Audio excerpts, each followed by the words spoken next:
ہاں بالکل زبردست بات ہے یہ۔ کسی دانا کا بھی قول ہے کہ در جوانی توبہ کردن شیوائے پیغمبری، جوانی کے اندر توبہ کرنا یہ پیغمبروں کا انداز ہے، اور بہت مشکل ہوتا ہے اس عمر میں سنبھال کے رکھنا اپنے آپ کو، لیکن جس کو اللہ توفیق دے اور اللہ اس کے لیے آسانی کر دے، جس پر اللہ رحم کرے۔ دو تو یہ ہو گئے جن کو اللہ اپنے رحمت کے سائے میں رکھے گا، جس دن اللہ کی رحمت کے علاوہ کوئی سایہ نہیں ہوگا، عادل حکمران۔ اور ایک دوسرا یہ جس نے اپنی جوانی اللہ کی بندگی میں کھپا دی، اپنے سارے جذبات کا گلا گھونٹ دیا اللہ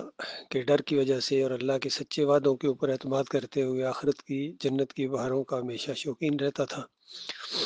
جہنم سے ڈر گیا تھا، تو کسی کی پرواہ نہیں کی اس نے، اللہ کی بندگی کے اندر اس نے اپنا وقت لگایا۔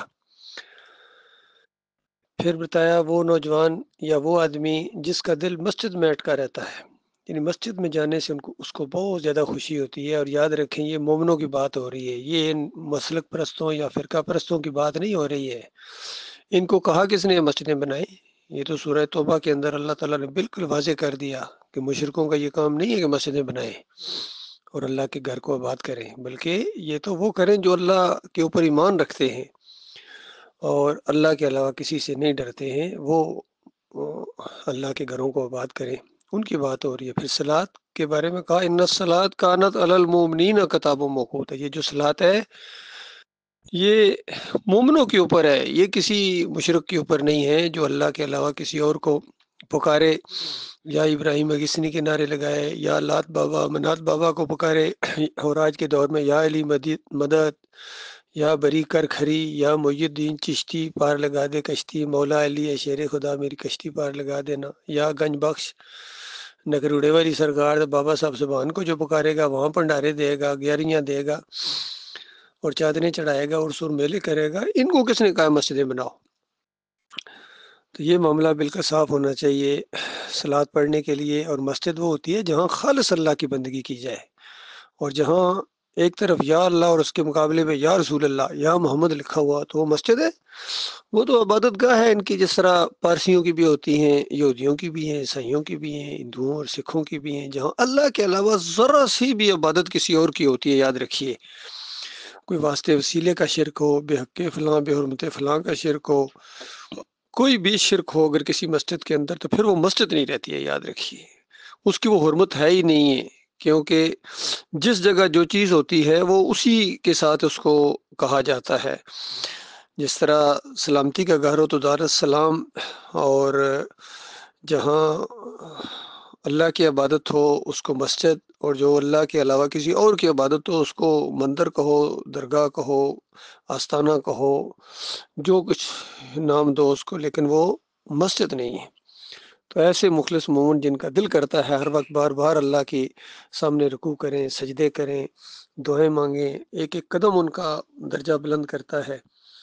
تو یہ سارے معاملے جو ہیں نا مخلص مومنوں کے ساتھ ہیں۔ وضو کرنے کے ساتھ ان کے کتنے گناہ دھل جاتے ہیں۔ اشہد ان لا الہ الا اللہ جب مومن کہتا ہے تو اس کا معنی یہ ہوتا ہے کہ سارے داتاؤں دستگیروں مشکل کشوں حاجت رواؤں کی بالکل اس نے بنیادوں کو کھیڑ دیا، اس کی چمڑی اتار دی، ان کو گرا دیا اس کو، اور ایک اللہ کی طرف اس نے رخ کیا ہے۔ ان کی بات ہو رہی ہے، ان کا دل مسجد میں اٹکا رہتا ہے۔ پھر ایسا نوجوان جس کو اونچے خاندان والی اگر کوئی خوبصورت عورت بھی دعوت گناہ دے تو یہ کہہ کہ اس کی دعوت کو اس کے منہ کے اوپر دے مارو کہ انی اخاف اللہ، مجھے اللہ سے ڈر لگتا ہے۔ آج چند لمحے اگر میں نے یہ معاملہ کر بھی لیا اللہ کی نافرمانی کا تو اس کے بعد ہمیشہ کی آگ، یا اس کے بعد یعنی آگ کا خطرہ ہے، وہ ڈر جاتا ہے، اللہ کا خوف اس کے اوپر طاری ہو جاتا ہے، اس طریقے سے گناہ سے باز آ جاتا ہے۔ پھر فرمایا ایسا خرچ کرنے والا کہ دائیں ہاتھ سے دے اور بائیں کو گویا پتہ نہیں چلا، اس قدر خلوص ہے، یعنی ڈنڈورا نہیں پیٹتا ہے اپنے اللہ کے راستے میں خرچ کرنے کا، بلکہ خالص اللہ کی رضا کے لیے وہ کرتا ہے، اپنے مالک کو خوش کرنے کے لیے وہ کرتا ہے۔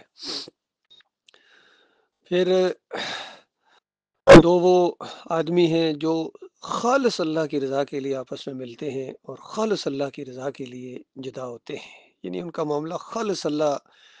کی محبت کی وجہ سے ہوتا ہے۔ کوئی اگر میاں بیوی کا رشتہ بھی ایمان کی وجہ سے ہوا ہو تو کتنا وہ مبارک رشتہ ہے، کوئی دوست بنے ہوں اللہ کے لیے، کتنے وہ مبارک دوست ہیں، تو ان کی دوستیاں اللہ کے لیے، اگر کسی سے نفرت بھی کی ہے تو اللہ ہی کے لیے کی ہے. تو یہ سارے معاملات ہیں. تو یہ غور کرنے کی باتیں ہیں. یہ 7 قسم کے لوگ ہیں جو اللہ کے رحمت کے سائے یا اللہ کے عرش کے سائے کے نیچے اللہ تعالیٰ ان کو جگہ دے گا. یہ شرک کے دشمن ہوتے ہیں، یہ توحید کے دیوانے ہوتے ہیں اور توحید کی دعوت کو اٹھاتے ہیں. یہ مجاہد صفت ہوتے ہیں ایسے لوگ،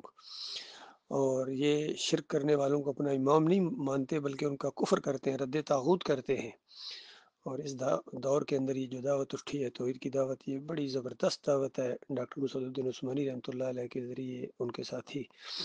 اس کے اوپر قائم ہے، اس دعوت کو جاری رکھے ہوئے اور انشاءاللہ جاری رہے گی. کچھ لوگ پیچھے ہٹے ہیں یا جو گھبرا گئے ہیں، تھک گئے ہیں، یا انہوں نے راستہ ٹیڑھا کرنے کی کوشش کیا یا اور بہانے ان کو مل گئے ہیں، تو وہ تھوڑے دلے ہیں اور ڈھیلے قسم کے آدمی اس دعوت کو آگے نہیں لے جا سکتے ہیں. وہ کمزور ہوتے ہیں اور پھر دعوت کو نقصان پہنچاتے ہیں، اور خاص کر اگر ان کو امیر جماعت بنا دیا جائے یا ناظم بنا دیا جائے پھر تو وہ بزدل قسم کا آدمی یا ڈھیلا قسم کا آدمی تو بالکل پھر بہت ہی زیادہ نقصان پہنچاتا ہے. یہی کچھ ہوا ہے. اللہ تعالیٰ ایسی نامردی سے اپنی پناہ میں رکھے.